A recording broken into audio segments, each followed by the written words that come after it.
경제발전소 박연미입니다. 안녕하세요. 박연미입니다. 어제 가까운 선배가 이런 얘기를 하더군요. 2주 전에 8,500원 주고 산 요소수가 22,000원이 됐더라. 그나마 예약 구매해서 싼 거야. 2주 만에 3배 가까이 값이 올랐는데 그래도 한 통 더 샀답니다. 없으면 차를 못 쓰니까요. 경유차 오염물질 거를 때 필요한 요소수, 이게 없어서 난리랍니다. 승용차라면 5,000km 달릴 때 생수통 반통 정도가 필요한데 부족하면 시동이 안 걸립니다. 멀쩡히 팔리던 요소수가 부족해진 건 국내 수요의 3분의 1을 대던 중국산이 귀해져서입니다. 요소는 석탄에서 뽑아내는데 가뜩이나 난방용도 품귀인 중국에서 추출물까지 내다 팔 여유가 없다. 아예 수출을 막아버린 거죠. 더 큰 문제는 화물차 대다수가 경유차란 겁니다. 일각에선 화물연대 파업보다 요소수 부족이 더 치명적인 물류 대란을 부를 수도 있다고 우려합니다. 세상은 넓지만 우린 이렇게 촘촘히 연결돼 있고 경제는 역시 단체 생활이구나 체감하는 날입니다. 10월 29일 금요일, 여러분은 지금 삶을 발전시킬 경제발전소를 듣고 계십니다.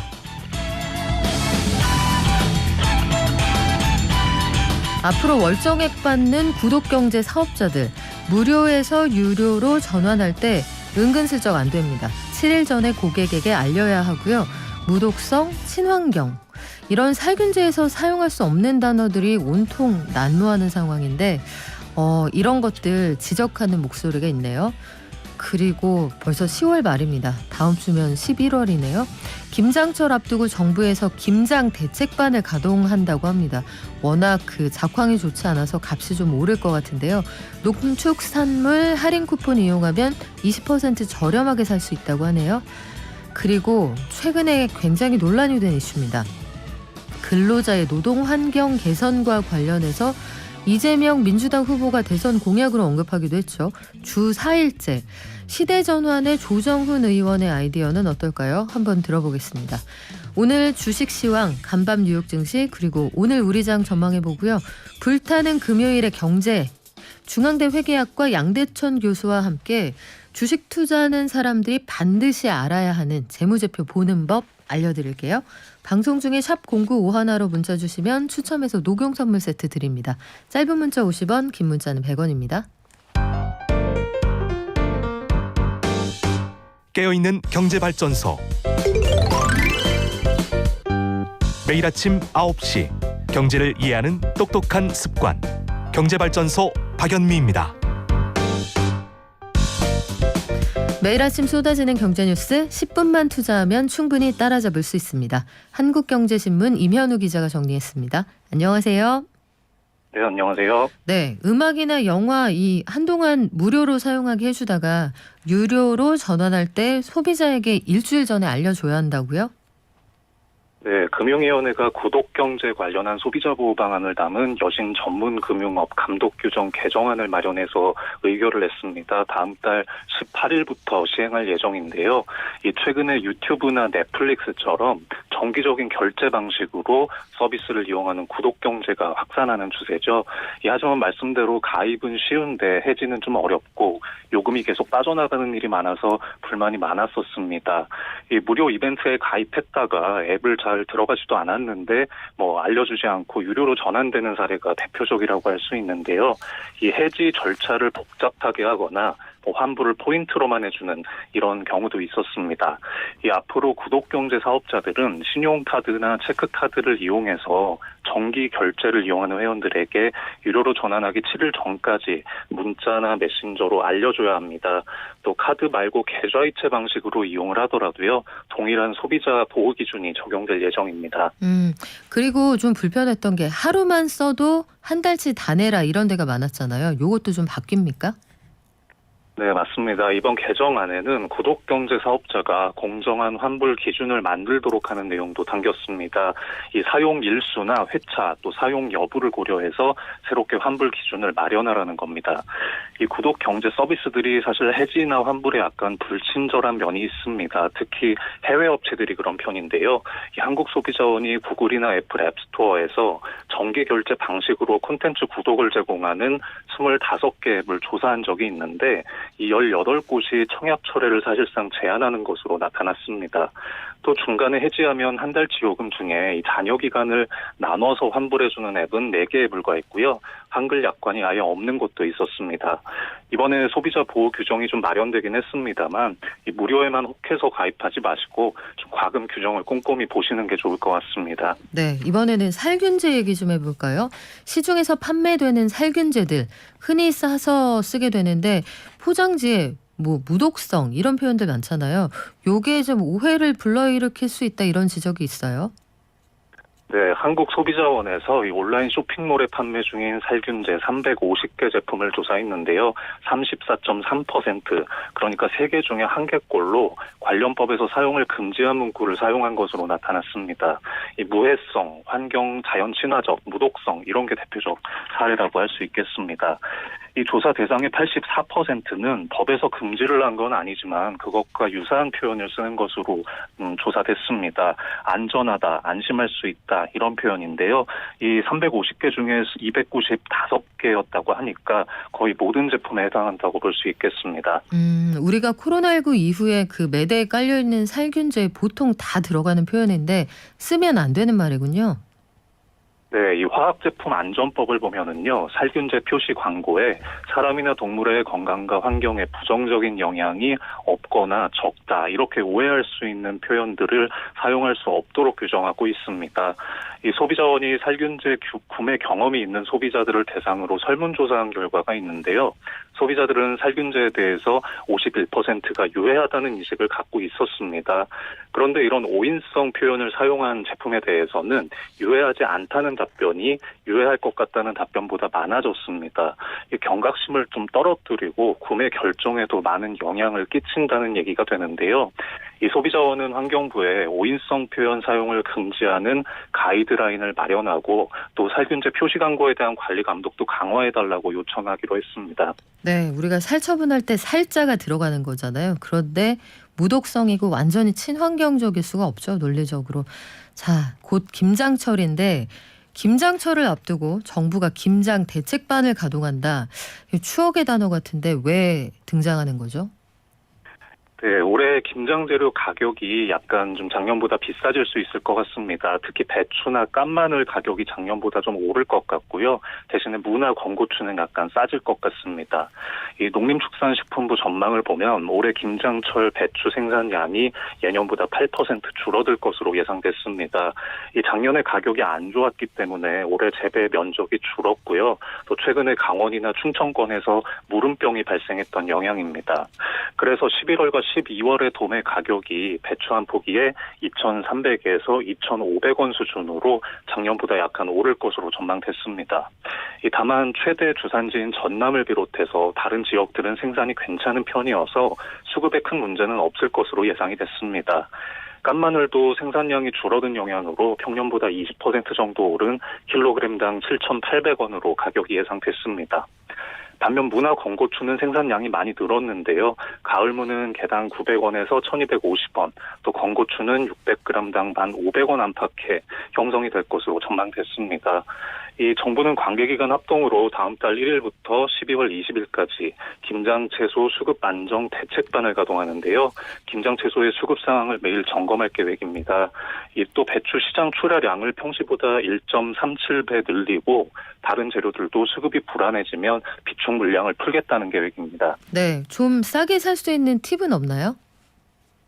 네, 그 다음 달 11일부터 12월 8일까지인데요. 이 농축산물 할인 쿠폰을 쓰면 김장 채소류 또 돼지고기까지 20% 저렴하게 구입할 수 있습니다.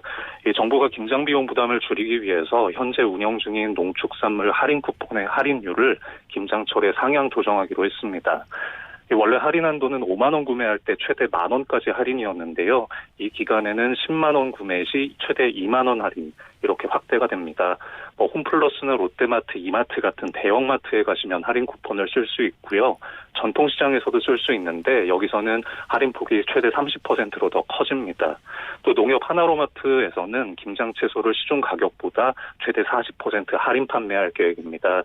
이 우리나라 4인 가구가 보통 평균 22포기 정도 김장을 한다고 하는데요. 이런 제도를 잘 활용하셔서 좀 부담을 덜어보시면 좋겠습니다. 네, 고맙습니다. 지금까지 한국경제신문 임현우 기자였습니다. 네, 감사합니다.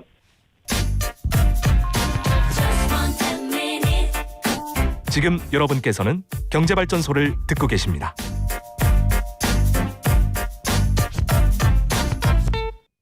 네, 5875님 교통정보 알려주시네요. 동부간선도로 성수대교 방면 군자교 전방 200m 즈음에서 3차선 갈림길에서 접촉사고가 있다고 합니다. 후방 계속 정체 중이라고 하니까 이 구간 지나시는 분들 꼭 참고하시기 바랍니다.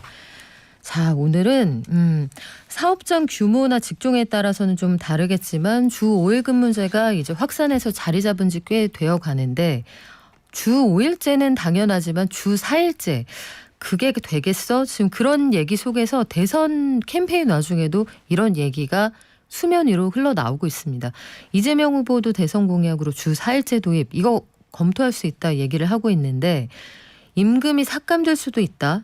혹은 아니다. 노동 환경이 개선될 거다. 의견이 부딪힙니다. 시대전환의 조정훈 의원 의견은 어떨까요? 한번 들어보죠. 안녕하세요. 네, 안녕하세요. 반갑습니다. 네, 의원님. 예전부터 주 4일 근무제 도입하자고 하셨잖아요. 왜 어떤 부분이 좋습니까? 예, 이재명 지사님이 제 팬인 것 같으세요. 그래요? 네, 작년부터 재난지원금을 전 국민에게 주자 했더니 일주일 뒤에 또 하자고 하시고 또 네. 기본소득도 이번에 주 4일제도 작년에 제가 서울시장 선거 출마하면서 던진 제안인데요. 이렇게 또 담론화를 시켜주셔서 감사한 마음입니다. 주 4일제는 이제 특정 정치인의 의제가 아니고요. 네. 시대의 의제입니다. 미국에서는 이미 노동자의 24%, 또 우리나라처럼 일을 많이 하기로 알려진 일본, 또 이미 10% 이상의 노동자들이 주 4일제를 하고 있고요. 우리나라 기업들도 적지 않은 기업들이 주 4일제를 이미 실시하고 있습니다. 누가 시켜서 하는 게 아니고요. 시대가 그리고 좋은 인재들을 데려가기 위해서는 넉넉한 월급과 함께 삶의 균형을 맞춰줘야 된다는 건 이제 대세입니다. 그 말씀해 주신 것처럼 넉넉한 월급을 받고 주 4일만 일하는 건 모든 사람의 꿈인데 그게 현실적으로 가능하냐 우리가 그걸 고민을 해야 되잖아요. 근로자 입장에서는 일일 적게 한다. 그러면 수입이 줄어드는 게 아닌가 일단 그런 걱정을 할 수가 있을 것 같은데요. 네, 그렇지 않습니다. 제가 그냥 그렇지 않으면 좋겠다라고 희망하는 게 아니고요. 네. 국내외 사례들 대부분이 주 5일에서 주 4일로 바꾼 회사들 대부분이 생산성을 유지하든지 오히려 생산성이 올라갔습니다. 한 예로 마이크로소프트 재팬, 일본에 있는 마이크로소프트가 주 4일제를 도입했거든요. 2019년에. 그랬더니 생산성이 주 5일제 할 때보다 40%나 증가했다는 보고가 있습니다. 이것이 무엇인가 생각해보면 아주 솔직하게 말이 됩니다. 우리가 8시간, 9시간 일하는데 집중해서 일하는 시간이 얼마나 될까? 우리 가슴에 손을 얹고 생각해보면요. 8시간, 9시간 내내 정말 네. 정신없이 일했다는 사람보단 4시간, 5시간 집중해서 일하면 그날의 일을 다 쳐내는 경우가 많습니다. 네. 그래서 저는 주 4일제가 필요한 이유는 두 가지라고 생각합니다. 삶의 질, 워라밸이라고 부르는 거는 다들 아시잖아요. 그거와 함께 또 한 가지는 우리 사회가 더 이상 1시간 일한다고 1시간 생산성이 올라가는 소위 소세지 공장이 아닙니다.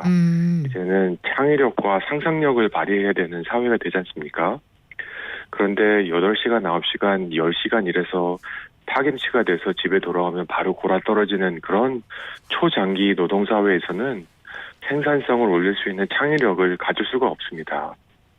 그래서 저는 이 지치고 필요한 사회에서 삶과 일의 균형을 이루는 사회가 되어야 되고요. 네. 이 과정에서 대부분의 기업들은 오히려 생산성의 증가를 이루고 직원들의 퇴사율이 적어져서 안정을 이루고 오히려 더 좋아졌다는 정말 셀 수 없는 사례들이 나오고 있습니다. 그래서 제가 이준석 대표가 네. 그 막말 행진이다라고 했는데 저는 반은 맞고 반은 틀리다라고 생각합니다.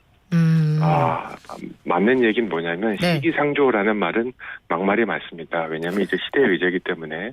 하지만 이재명 지사가 주사일제를 검토해 볼 만하다라는 것은 이미 세상이 글로 변하고 있다. 두 후보 또는 두 정당에게 네. 묻고 싶습니다. 우리나라처럼 초장기 노동, 정말 10시간, 11시간에서 떡이 되는 이 사회가 10년 뒤, 15년 뒤 정말 그분들이 원하는 대한민국이 맞는가? 근데 이런 반론도 가능할 것 같아요, 의원님. 현실적으로 지금 주 4일제 얘기가 나오지만 아직은 주 52시간 근로도 못하는 회사가 많다. 이런 주장하고 기업 입장에서 생각을 해보면 특히 우리가 제조업을 중심으로 수출 기업이 많잖아요. 제조업은 시간을 투입하는 데 대비해서 생산량이 나오는 회사들이고 지금 예로 두신 그 회사들이 세계적인 빅테크 이런 회사들이니까 아직 우리 실정에 안 맞는다 이런 반론도 있을 수 있지 않을까요?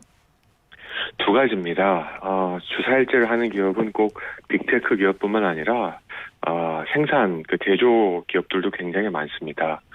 생산성은 노동 시간에 비례하는 것이라기보다는 자본에 비례합니다. 얼마나 좋은 기술과 기계를 갖다 쓰느냐지요. 저는 이렇게 생각합니다. 아무것도 국가가 하지 않으면 노동의 양극화는 더 벌어질 겁니다. 최고의 기업들 주4일제 넉넉히 하고도 남고 어쩌면 주3일제 할 수도 있습니다. 제가 제안드리는 건 강제적으로 무조건 해야 된다가 아니라 자발적으로 주4일제를 해보고 싶지만 조금 걱정되는 네. 우리 회사가 할 수 있을까 하는 분들에게 주4일제를 해볼 수 있도록 인센티브를 제공하자는 겁니다. 예컨대 어떻게 할 수 있을까요? 뭐 초과로 사람들을 고용할 가능성이 생길 수 있지 않습니까? 이런 경우 임금 상승분에 해당하는 것을 보조금이나 세제 지원 그리고 경영의 효율성을 높이기 위한 컨설팅 등을 제공하면서 이걸 한 2년, 3년 해보면 회사의 자체 생산성이 올라갑니다. 그때가 되면 보조금을 줄이고 세제 지원도 줄이면서 자체적으로 주4일제를 할 수 있는 자생력을 길러주는 거죠. 저는 강제적으로 주4일제를 언제부터 무조건 해라 그러면 부작용이 상당할 겁니다. 그것이 아니라 네. 기업들이 민간들이 알아서 주4일제를 할 수 있는 그런 계기와 동기를 부여해주면 해보니까 나쁘지 않네? 해보니까 되네? 이런 회사들이 점점 많아지면 우리 사회는 자연스럽게 주4일제가 당연한 사회가 되어가리라 믿습니다. 그런데 업종별 특성도 고려해야 되지 않을까 싶어요. 예컨대 우리 지금 예로 드신 회사나 국내에서 주 4일제 시행하는 회사들은 사실은 다 대기업들이란 말이죠. 이름을 많이 들어본 회사들이고 그런데 중소기업들, 사람이 몇 명 일하지 않는 회사들은 우리 업종에는 그게 맞지가 않습니다. 그러면 기존에 임금 많이 받는 대기업 지원하자고 이 제도를 하자는 말입니까? 이런 비판도 있을지 않을까요? 네, 충분히 그렇게 생각하실 수 있는데요. 저는 아니라고 확신을 했습니다. 첫째, 대기업을 지원할 필요는 없죠. 이미 잘하고 있는데. 얼마 전에 제가 판교에 가서 한 벤처 기업가를 만났습니다. 직원이 5분이시더라고요. 창업을 하셨어요. 근데 이분은 시작하시자마자 채용 공고에 주4일제를 냈습니다. 그랬더니 정말 적지 않은, 그러니까 많지 않은 월급임에도 불구하고 최고의 인재들이 몰려들었다고 합니다. 왜냐하면 주4일제 하는 것이 매력적이어서. 저는 우리 MZ세대들의 그 삶의 가치관과 삶을 바라보는 관점이 변화했지 않습니까? 기성세대들에 비해서 틀리지 않다고 생각합니다. 또 그들의 삶의 가치관에는 월급만 누렇게 주는 빵빵한 통장만 필요한 것이 아니라 돈 쓸 시간도 필요한 거거든요.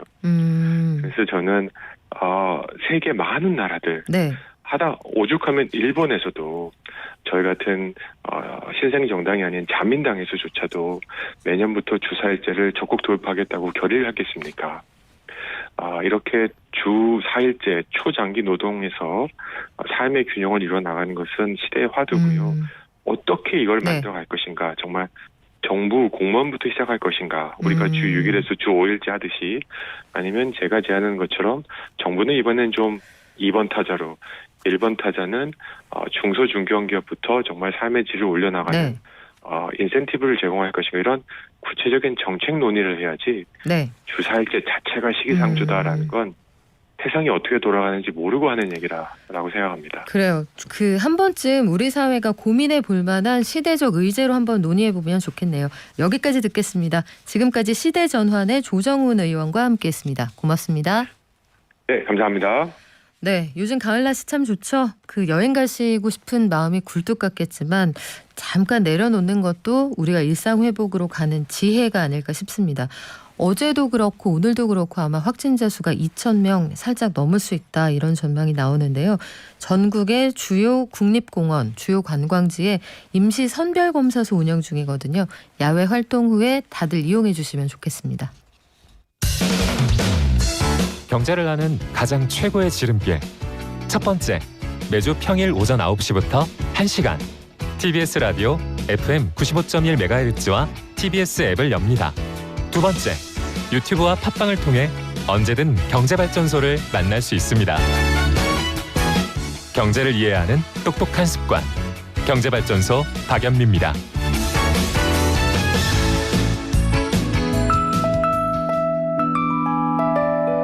개미 한 마리, 개미 두 마리, 개미 세 마리가 사과를 들고 하나, 둘, 셋. 네, 주 4일째 말씀드렸더니 의견이 굉장히 엇갈리네요. 아직까지 일자리도 부족합니다. 우리 집에서 막내 하나 빼고 5명이 일하고 있는데 주 5일째도 아직 남의 나라 얘기입니다. 이런 의견도 있고요. 주 4일째 대찬성입니다. 저는 완전히 취지에 공감합니다. 이런 분들도 계시는데 정치권에서 나오는 어떤 캠페인성 공약의 역할은 그 우리가 지향하는 바를 꽂아주는 마치 그 지도에 마크를 하는 그 정도 역할은 해줄 수가 있을 것 같아요. 논의를 시작하면 보통 실행이 되는데 뭐 10년, 20년 정도 걸리니까요.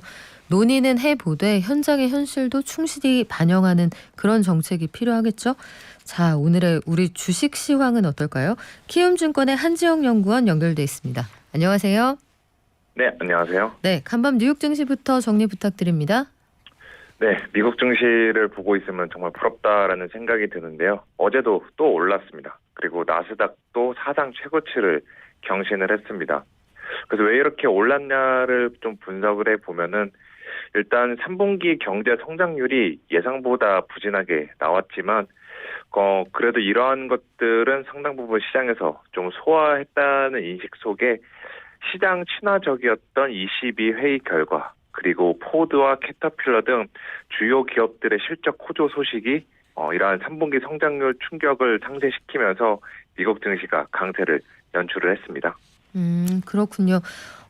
간밤 뉴욕 증시에서 3분기 경제 성장이 좀 둔화될 수 있다 이런 우려가 있었는데도 사람들이 크게 개의치 않는 것 같아요. 이거 왜 그렇습니까? 예, 그래서 숫자를 보면은 3분기 경제 성장률이 연율로 환산했을 때 2.0%로 집계가 됐습니다. 그래서 시장에서는 2.8% 성장할 것으로 예상했던 거에 비해 부진했고 또 미국 경제의 거의 70%를 차지하는 민간 소비가 2분기 12%에서 1.6% 성장하는 데 그치면서 지금 예상보다 데이터들이 안 좋게 나왔는데 이게 재미있는 게 주식시장에서는 그냥 과거의 충격을 재확인한 데 그친 수준으로 받아들인 모습입니다. 왜냐하면은 이미 3분기 7월, 8월, 9월에 발표된 매월 주요 경제 지표를 통해서 델타 변이 공급난의 충격을 주가에 상당 부분 반영해 왔었기 때문이고요. 더 나아가서 최근에 미국의 소비자 심리 지표들에서 좀 확인할 수 있는 거는 여전히 소비 지출 의지가 계속해서 좋아지고 있습니다. 따라서 연말에 소비 시즌이 호조세를 보이고 그리고 4분기 성장률도 3분기에 비해서 더 좋아질 것이라는 기대감이 어제 미국 증시에 반영이 됐다라고 저는 생각을 하고 있습니다. 유럽에서는 유럽 중앙은행 회의가 있었는데 투자자들이 반길 만한 얘기가 나왔다 이런 소식도 있군요.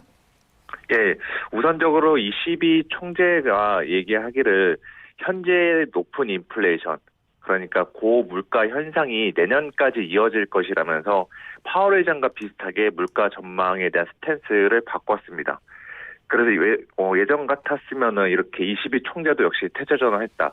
이 고물가 현상 추세적으로 진행될 거다. 불안하다. 이러한 요인 인식들이 좀 부각될 법은 했었지만 이번에 좀 달랐던 거는 그 총재분이 이야기를 하기를 결국에는 이러한 공급 차질 같은 경우는 시간 문제 불과하고 또 유로존 내에서도 지금 공급보다 수요가 폭증하고 있다라고 평가했다는 점이 어떻게 보면 이제 현재 인플레이션이 그렇게 증시나 경제에 나쁘지 않다라는 투자자들의 안도감을 좀 형성시켜줬다라고 보고 있습니다. 네, 이런 분위기를 받아서 우리 장은 지금 어떻습니까? 예, 뭐 일단 선방을 하고 있는데요. 왜 이 말씀을 드리냐면은 어제 미국 증시 장 마감 후에 애플이랑 아마존이 실적을 발표했는데 예상보다 실적이 잘 안 나왔습니다. 이른바 어닝 쇼크를 기록하면서 이 두 개의 대형 테크주들의 지금 시간의 주가가 4%대 급락세를 연출하고 있는데요. 다행히도 우리나라 증시는 그러한 충격들을 상당 부분 상쇄하면서 지금 반도체 그리고 일부 IT 업종을 중심으로 견고한 상승세를 보이고 있습니다. 그래서 코스피 같은 경우는 지금 0.1에서 2%대 상승세로 출발을 한 상황이고요. 오늘 가장 지금 시점에서 눈에 띄는 종목은 LG전자인데 LG전자가 오랜만에 4% 넘게 급등을 하고 있습니다. 이거는 장 전에 발표된 3분기 실적이 가전사업 부문 호조에 힘입어서 역대 최대 분기 매출을 달성했다는 소식이 호재로 작용했던 것으로 보이고 있습니다. 네, 지금까지 키움증권의 한지영 연구원이었습니다. 고맙습니다. 네, 감사합니다. 그 좋은 라디오 프로그램을 듣는 것도 굉장히 좋은 팁이 좋은 거죠. 되겠죠. 근데 그거를- 어떤 프로그램을 들으면 좋을까요? 네, 경제발전소. 좀 힘차게 얘기해줘요, 이사님. 네네. 저한테 물어주세요. 네, 홍 박사님 어떤 프로그램 들어야 경제발전소가 최고인 것 같아요. 아 정말요? 저 네. 겸손할래요. 네. 경제발전소 스페셜. 금요일엔 불타는 경제.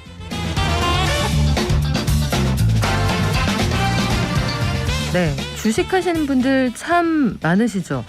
대표 국민주 삼성전자도 어제 3분기 실적 사상 최대였습니다. 그리고 장전에 발표한 LG도 마찬가지였고 그래서 주가 오르고 있습니다. 전해드렸는데 재무제표에 어려운 말이 많아요. 매출액, 연결 기준은 대체 뭐고 영업이익하고 순이익 그리고 여기에서 등장하는 낯선 용어들을 좀 알아야 투자할 때 도움이 된다고 하거든요. 자, 오늘은 주식 초보자가 가장 알고 싶은 재무제표 최다 질문 탑 52의 저자 중앙대학교 경영학부의 양대천 교수님과 함께 내가 투자하는 종목에 꼭 알아야 되는 용어들 알려드릴게요. 안녕하세요. 안녕하십니까? 네, 기업들이 3분기 실적 내놓고 있는데 일단 3분기 실적 좋아서 분위기는 좋습니다. 실적이 좋은 기업 대 재무제표 분석. 투자자라면 둘 중에 어디에 비중을 두시는 게 좋을까요?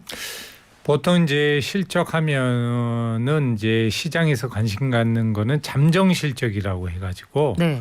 매 분기 말 보통 1개월 정도 지나면은 회사에서 잠정적으로 발표하는 실적 거기에는 보통 매출액, 영업이익, 순이익 정도의 정보를 제공합니다.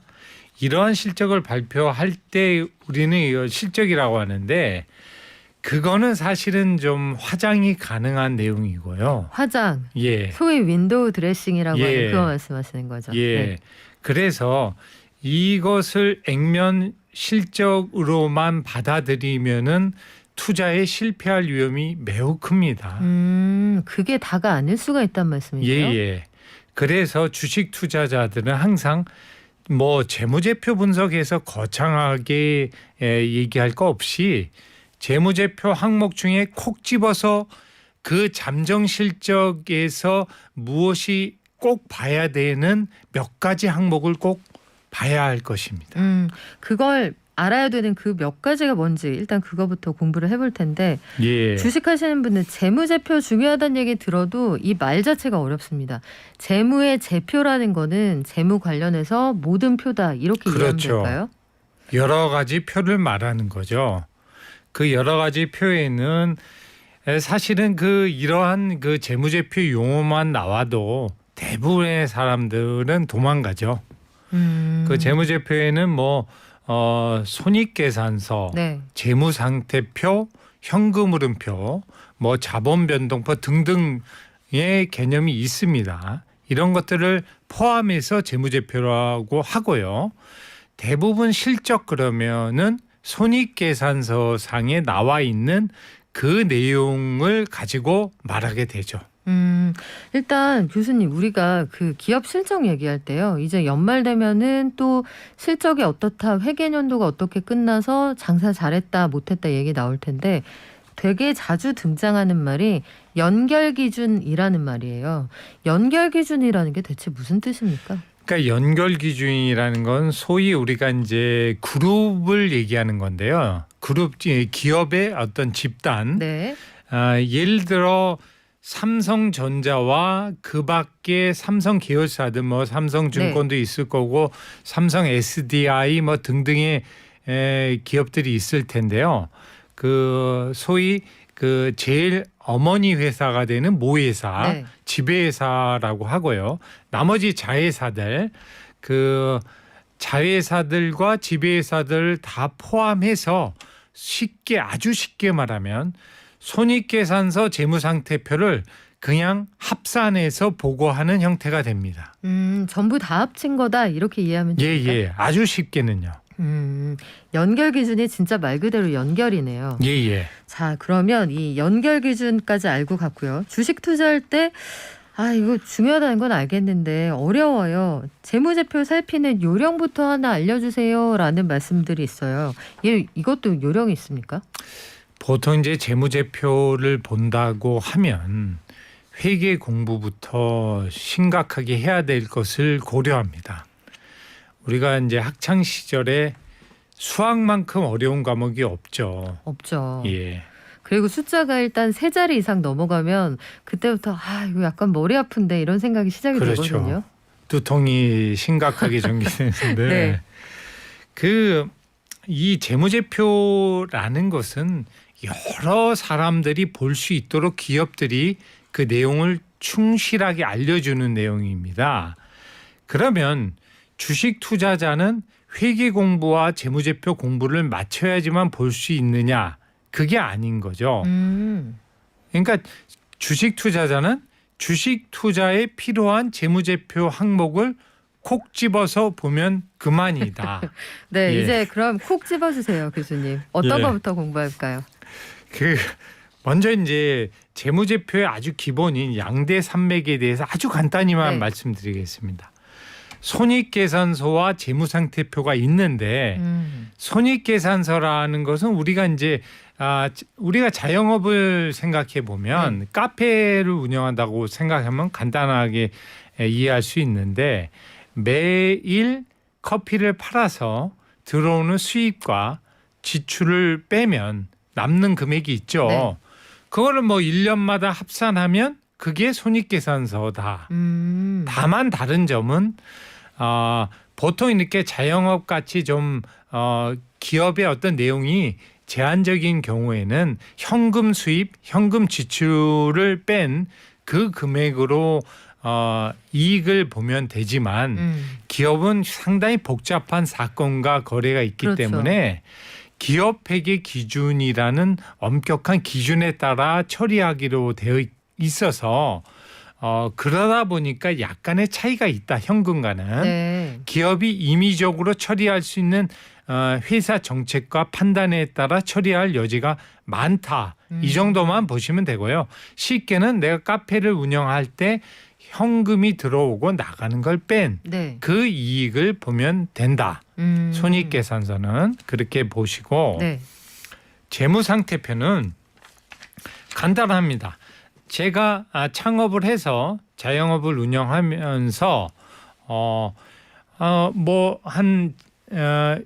그 매장도 사고 또 키친도 운영 장비 시설들 다 갖추고 그렇게 해서 그런 재산 가치가 한 5억이 된다 했을 때 그 재산의 내역이 나와 있는 게 재무상태표의 바로 자산의 개념입니다. 왼편에. 그러니까 내 가게하고 예. 내가 주방까지 가지고 있을 때 이게 한 5억짜리다. 그렇죠. 그러면 내 자산이 이 가게 자산이 5억 원이다. 예. 네. 그런 재산 상태를 보여주는 게 왼편에 나와 있다. 그게 자산이라는 개념이고요. 또 오른편에 우리가 혹시 보시게 되면 부채와 자본이 있는데 그 재산 5억을 마련하기 위해서 내가 돈을 어디서 끌어왔느냐. 그러니까 부채 같은 경우는 뭐 은행에서 끌어올 수도 있고 네. 뭐 열로 빌려올 수가 있겠죠. 그 금액이 뭐 한 3억 된다. 그러면 오른편에 3억의 부채를 기입하고요. 또 나머지 한 2억은 내 돈. 네. 내가 뭐 퇴직금으로 받은 또는 그동안에 저축했던 돈 2억. 그것이 자본으로 기록됩니다. 그러면 예. 5억 원짜리 커피숍에서 만약에 커피숍 얻었고 예. 주방을 만드는데 돈 써서 대략 5억 원 정도가 들어갔다 하면 2억 원이 내 돈, 3억 원이 대출이면 오른쪽에 부채하고 자본 이렇게 예. 정리가 되는군요. 그렇죠. 자, 여기까지 알았습니다. 예, 예. 그다음에 어떤 거 공부해 볼까요? 그러면 이제 우리가 본론적으로 주식 투자자들이 꼭 체크해야 할 재무제표 중요 항목이 있다 이거죠. 네. 그 항목들을 체크하면 되는데 크게 봐서 한 4가지 항목을 볼 수가 있습니다. 네. 첫 번째는 영업이익 관련된 이익지표죠. 영업이익 관련 예. 지표들. 그다음에 두 번째는 이 사람들이 좀 생소해야 하는데 영업이익을 보완하는 영업 현금 흐름 지표를 봐야 됩니다. 영업이익에서 현금이 얼마나 움직일 수 있느냐, 그걸 보여주는 그렇죠. 거예요. 영업이익은 엄밀히 말해서 기업 회계 기준에 따른 수익과 지출을 차감한 것이고 그것은 사실은 그 기업 회계 기준에 따라 엄격한 인식 기준이 있어서 회사의 어떤 정책과 판단의 여지가 매우 크고 또 기준에 합당한 어떤 처리 기준이고요. 그것은 사실은 이 문제점은 전체 회사들의 공통적인 지표로서 볼 수 있다는 점은 있지만 회사가 임의적으로 조정이 가능한 여지가 크다는 거죠. 예컨대 실제로 우리 회사 그 기업의 통장에 이 돈이 꽂힌 게 아닌데 예. 우리가 보기에 여기서 영업이익이 발생한 것으로 보면 일단 회계장부에 써 놓았을 수도 있다는 말씀이죠. 그렇죠. 아주 극단적인 예로 친구가 있어요. 네. 제 자영업을 운영하는데 친구가 있어. 근데 이제 매출을 좀 늘리고 싶어. 그러면 친구한테 야 올해 네. 네가 사간 걸로 해달라. 내가 여기다가 숫자만 좀 몸집을 키워야 되니까. 그렇죠. 숫자를 키워야 네가 되니까. 우리 가게에서 한 100만 원어치 사간 걸로 내가 써도 되지. 그래. 그렇게 이렇게 하고 되는 거군요. 내년에 그거 없애자. 거래 취소로 가자고 12월 달에 그렇게 외상 매출처럼 기록을 해놓는 거죠. 장부상으로는 이익이 나지만 실질적으로 이 가게가 돈을 번 건 아니네요. 아니죠. 네. 그러니까 이러한 회사의 어떤 정책적인 판단 내지는 좀 나쁜 경우에는 임의적 조정이나 아주 심각한 경우는 조작까지 가능하다는 거죠. 그러다 보니까 금고 속의 현금과 같은 영업 현금을 봐야 합니다. 살을 바르고 실질적으로 금고 속에 얼마나 들어있는지 보여주는 건 영업 현금 흐름. 그렇죠. 네. 그 영업 현금은 너무 어렵게 생각하지 마시고 영업 활동이라는 기업의 가장 본원적인 활동, 뭐 제조기업이라면 제품을 생산해서 판매하는 그 활동에서 창출된 수년한 이익을 수년한 그 현금 수익과 지출을 뺀 그러니까 사실은 손익계산상의 이익과 유사하지만 철저하게 현금 기준인 것이요. 그러면 예컨대 자동차 회사라고 가정을 해보죠. 자동차 회사에서 만약에 1조 원을 들여서 생산을 하고 5조 원을 벌었다. 그럼 차액이 4조 원이잖아요. 그렇죠. 뭐 단순하게 계산하면 이렇게 해서 수금된 돈이 4조 원이다 하면 영업 현금 흐름으로 4조 원이 잡히는 겁니까? 그렇죠. 그러니까 순수하게 현금 기준으로 잡는 금액은 속일 수가 없는 게요. 금고 속의 현금과 같은 금액은 확인이 가능하기 때문에 예를 들어 상장법인의 경우는 회계 감사를 받아야 되는데 감사인이 이 부분은 뭐 철저한 거죠. 이 현금이 틀어지면은 바로 부적정 의견이 나가서 상장법인 같은 경우는 최악의 경우 관리 종목과 상장 폐지까지 당할 수 있는 첫 번째 항목이기 때문에 절대 속일 수가 없습니다. 아, 그렇군요. 예. 그러면 가끔 그런 얘기 나오는데 이게 이렇게 연결이 되네요. 가끔 이 부실한 기업이 감사 의견 거절 혹은 감사 의견 부적정 이렇게 나왔다라고 얘기를 하는데 예. 감사 의견 부적정 거절 이거는 구체적으로 어떤 뜻이에요? 아, 오늘 아주 좋은 질문을 해주셨는데요. 사실은 우리가 그 재무제표를 입수를 할 때 네. 아주 쉽습니다. 그 금융감독원에서 공시를 하는데 다트, 네. DART라고 하고 한국말로 다트로 검색 네. 사이트에 치면 그 사이트에 들어갈 수 있는데 거기에 매 분기별로 사업 보고서를 공시하게 돼 있습니다. 그렇죠. 그 안에 감사 보고서가 있는데 감사 보고서는 회계 감사인 그러니까 회계사가 감사를 마치고 재무제표가 적정하게 작성되어 있는지 없는지를 거기다가 정확하게 의견을 제시한 겁니다. 네. 그래서 의견은 크게 네 가지죠. 첫 번째 적정 의견, 적정하게 재무제표가 작성이 됐다. 네. 두 번째 부적정 의견, 완전히 잘못 작성이 되었다. 한정 의견, 부분적으로 잘못 작성이 되었다라고 밝히는 거고요. 의견 거절은 경영자가 자료를 달라고 하는데 거부하는 거예요. 충분히 자료를 제공하지 않아서 이 기업의 재무 상태를 현실적으로 파악하기 어렵다. 그렇죠. 내가 감사를 적정하게 할 수가 없다. 그래서 의견 거절을 받습니다. 네. 근데 의견 거절을 받는 사유가 한 가지가 더 있는데 이게 굉장히 투자자들이 중요한 건데 계속 기업으로서 중대한 불확실성이 있다라는 좀 어려운 표현이지만 그 말도 예. 어려워요. 계속 기업이 뭡니까? 기업은 기본적으로 창립 이후에 영속적으로 존재한다는 그 가정이 있습니다. 그러니까 문 안 닫고 계속 장사할 수 있는 회사냐 없는 회사냐 그 얘기군요. 그렇죠. 그게 중대한 불확실성이라는 거는 언제든지 부도나 사실은 도산의 위험이 있다. 이것을 의미한 문 닫는 거죠. 쉽게 말하면.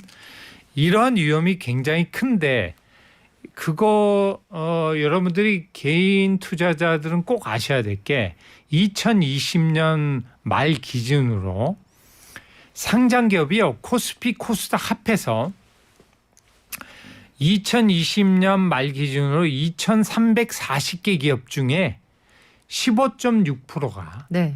계속 기업 불확실성 의견을 받습니다. 15.6%나 됩니까? 예. 굉장히 많네요. 그러니까 그 얘기는 뭐냐면은 감사인이 보기에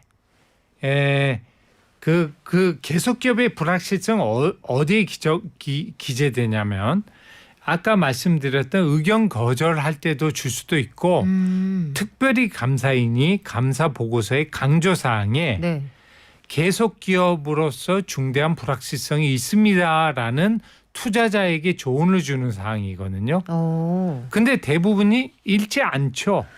그런 것까지 챙기지 못하신 분들 많을 텐데 지금 상장사의 작년 말 기준으로 15% 이 회사들이 계속 기업으로서의 가능성을 의심받고 있다. 이건 좀 심각한 얘기예요. 교통정보 듣고 와서 어떻게 대처해야 되는지 다시 알려드리겠습니다. 네, 지금 학구열 불태우는 청취자들 굉장히 많으시네요. 질문 아주 많이 들어오는데 자, 계속 기업을 의심받는 회사들이 상장사 중에 꽤 많다. 투자자들 귀가 쫑긋할 만한 얘기인데요. 예. 만약에 내가 투자하고 있는 회사에 이런 의견이 있다는 걸 내가 나중에 알게 됐다. 예. 당장 나오는 게 맞습니까?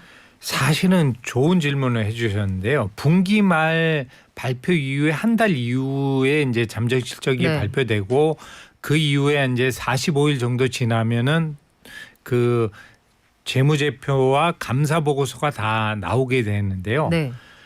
이걸 그때 나왔을 때 감사 보고서의 마지막 강조 사항이나 의견 거절만 보시면 되는데 보통 의견 거절의 케이스는 많지 않거든요. 네. 근데 강조 사항에 계속 기업 불확실성 굉장히 많이 기재되고 있는데 그것만 보셔도 소위 우리 테마주들 경우에도 이러한 계속 기업 불확실성이 기재됨에도 불구하고 호재성 뉴스가 계속 나와서 주가는 폭등하는 경우가 많습니다. 그렇군요. 그런데 그때 이 투자자들이 주식 투자에 들어갔다가 큰 경우에는 반토막 이상 10분의 1토막 얻어맞는 경우가 많죠. 자기가 가진 주식이 10,000원이라면 1,000원까지도 떨어질 수 있습니다. 생각만 해도 무섭습니다. 네. 이 계속 기업의 불확실성만 확인했어도 그 딱 한 번만 그 기재 여부만 확인해도 절대로 투자를 안 하겠죠. 그러니까요. 예. 그러니까 이 의견을 꼭 확인하셔야 되고요. 이 문제점은 사실은 이 불확실성이 기재되는 가장 큰 이유가 부채 위험입니다. 부채 위험. 부채라는 건 우리도 흔히 쓰는 말이니까. 예. 그러니까 이 회사가 빚이 많다, 빚이 많아서 위험하다 이 얘기입니까? 예. 제가 한 예로 들면은 우리나라 상장 기업이 우리가 1997 IMF 때요. 그 GDP 대비 기업 부채가 107%였거든요. 네. 그 이후로 50% 수준까지 물론 다 내려갔는데 그 이하로 지금 2020년 기준으로 기업 부채가 무려 111%입니다. 그때보다 더 높아졌네요. 예, 네. 심지어 역사상 최고의 부채 비율을 보여줬던 그 시기보다도 지금 더 높습니다. 일단 부채 비율이 높아도 갚을 수 있으면 괜찮을 것 같은데 이 회사들 갚을 능력은 있는 건가요? 좋은 질문 해주셨는데요. 그게 사실은 영업이익을 가지고 이자를 갚는 게 우선이죠. 그렇죠. 근데 영업이익을 가지고도 이자도 못 갚는 그게 이자 보상 배율이라는 좀 어려운 개념이지만 그게 1 미만인 기업이요.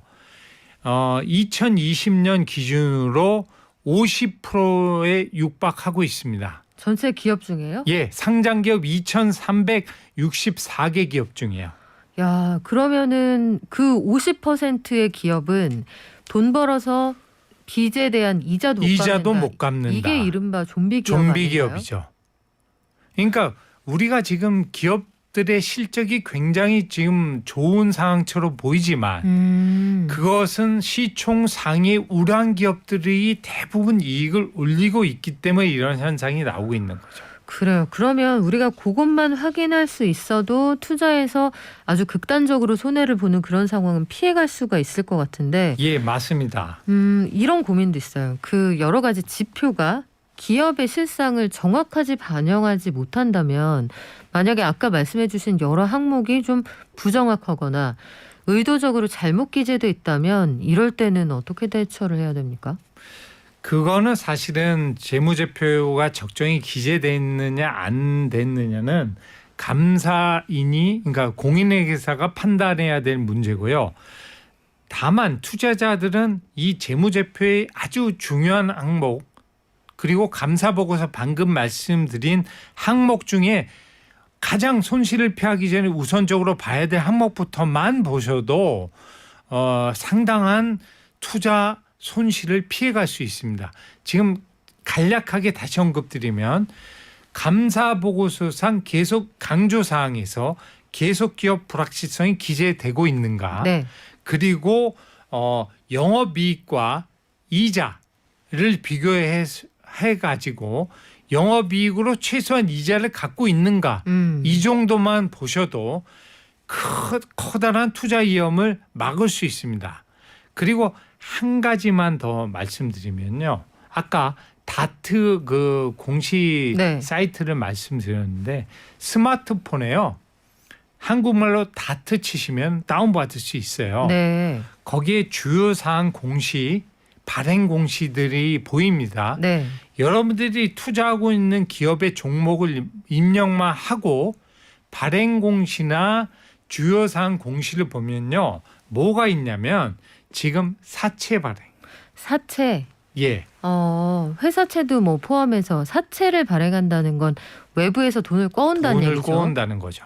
물론 기업들이요. 은행으로부터 차입할 수 있는데 그건 사채가 아닙니다.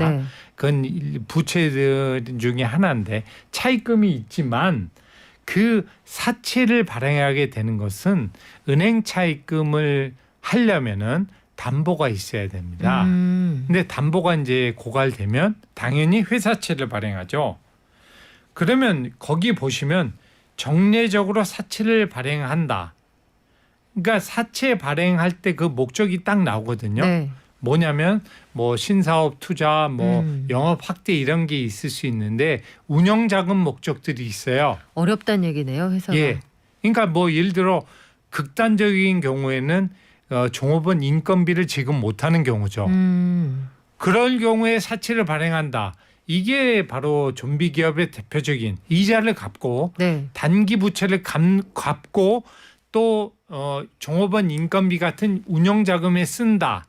이런 경우가 상당히 위험한데 사채를 발행해서 자꾸 이자도 갚고 단기 부채를 갚아가는 사채 연명 기업. 네. 상당히 위험하고요. 정례적으로 사채를 발행하느냐. 좀 더 위험한 게 뭐냐면요. 나쁜 경우에요. 나쁜 경우에 전환 사채라고 그래서요. 네. 일반 사채가 발행이 또 어려운 경우가 있어요. 왜냐하면 사채를 발행하면 투자자들이 인수를 해줘야 되는데 자꾸 발행하니까. 그러면 회사채 시장에서 그 회사의 회사채를 안 사려고 할 거고 그렇죠. 이자를 많이 붙여준다고 예, 해도 예. 그러면 우리가 이 사채에 옵션을 하나 더 붙여줄게 그렇죠. 해서 등장하는 게 전환사채죠. 그렇죠. 그 옵션이 나중에 이게 사채로서도 유지되지만 나중에 네가 주식으로서 바꿔도 돼. 이러한 권리를 주는 거죠. 그렇죠. 예, 그 권리를 왜 주느냐? 물론 정상적으로 뭐 회사의 목적상 발행할 수 있지만 어떤 경우에는 그 권리를 안 주면 발행이 안 되기 때문에. 그런데 문제는 이 전환사채를 계속 발행을 해야만 하는 전환사채 연명 기업들이 상당히 많다. 아, 오늘 확실히 배워가네요. 사채 연명 기업들이 있고 전환사채는 사실 어려운 말이긴 하지만 예. 우리가 경제뉴스 볼 때 큰 회사들이 자금 지원이 필요할 때 늘 예. 등장하는 단어가 전환사채 발행이거든요. 예. 그리고 이거를 가지고 있던 모 회사가 주식으로 바꾼다더라. 예. 이런 것 때문에 주가가 떨어지고도 하는데 요거 하나만 오늘 배워가셔도 도움 많이 되실 것 같습니다. 그리고요, 교수님. 예. 우리 마지막으로 사람들이 뭐 여러 가지 용어에 그 무차별적으로 이제 노출이 되다 보니 저는 주린인데 너무 어렵습니다. 주식시장에서 그 증권방송 같은 거 보면 당초에 이게 무슨 말인지 모르겠어요 하는 분들 계시거든요. 요 정도 용어는 꼭 알아두고 가면 재무제표도 보고 증시에서 그래도 패배는 안 할 거다. 예. 우리 옵션으로 주실 수 있는 용어가 뭐가 있을까요? 한 2개만 알려주세요. 꼭 알아야 될 게 사실은 1번이 영업현금흐름. 아까 말씀해 언급한 주신. 영업현금흐름을 꼭 보셔서 영업이익에 속지 말고 반드시 영업현금흐름이 거기에 걸맞게 가고 있느냐. 방향성이 같느냐. 네. 이익은 흑자인데 영업현금흐름은 적자다. 이런 경우를 조심한다. 영업현금흐름은 이거요. 네. 두 번째가 아까 말씀드렸던 계속 기업의 중대한 불확실성. 네, 요 그두 감사 가지입니다. 보고서 꼭 예. 확인하라는 말씀 예. 저희가 마지막으로 듣고요. 배우고 싶은 게 너무 많은데 이 좋은 내용을 여기까지만 들어야 한다는 게 너무 아깝습니다. 자, 오늘 끝인사 드릴게요. 지금까지 주식 초보자가 가장 알고 싶은 재무제표 최다 질문 탑 52를 쓰신 중앙대학교 경영학부의 양대천 교수님이었습니다. 고맙습니다. 감사합니다. 자, 오늘 의견 굉장히 많이 주시는데요. 일단 녹용 세트 받으실 분 5664님, 63님 축하드립니다. 그리고 어제 2614님 어제 그 멘트 다 마무리 못해서 너무 아쉬웠어요 하셨는데 제가 쌍용차 얘기가 나오면 약간 폭주하는 경향이 있더라고요. 이 경제부 기자 오래 하면서 쌍용차가 고생하는 걸 너무 많이 봐서 이 때린 데 또 때리는 거 아니다. 전 그런 생각을 가지고 있습니다. 그리고 오늘 확진자 수가 2,124명이네요. 이번 주에 아마 기대감 있는 분들 많으셨을 텐데 이번 주말만은 좀 조용히 마무리하는 것도 일상 회복에 지혜가 되지 않을까 싶습니다. 아까 불타는 금요일 아니에요. 그런 말 쓰면 안 돼요 하셨는데 금요일 저희 코너 이름이 불타는 금요일이에요. 이거 수정할 거 한번 제가 고민해 볼게요. 저희는 더 열심히 준비해서 다음 주에 오겠습니다. 발전.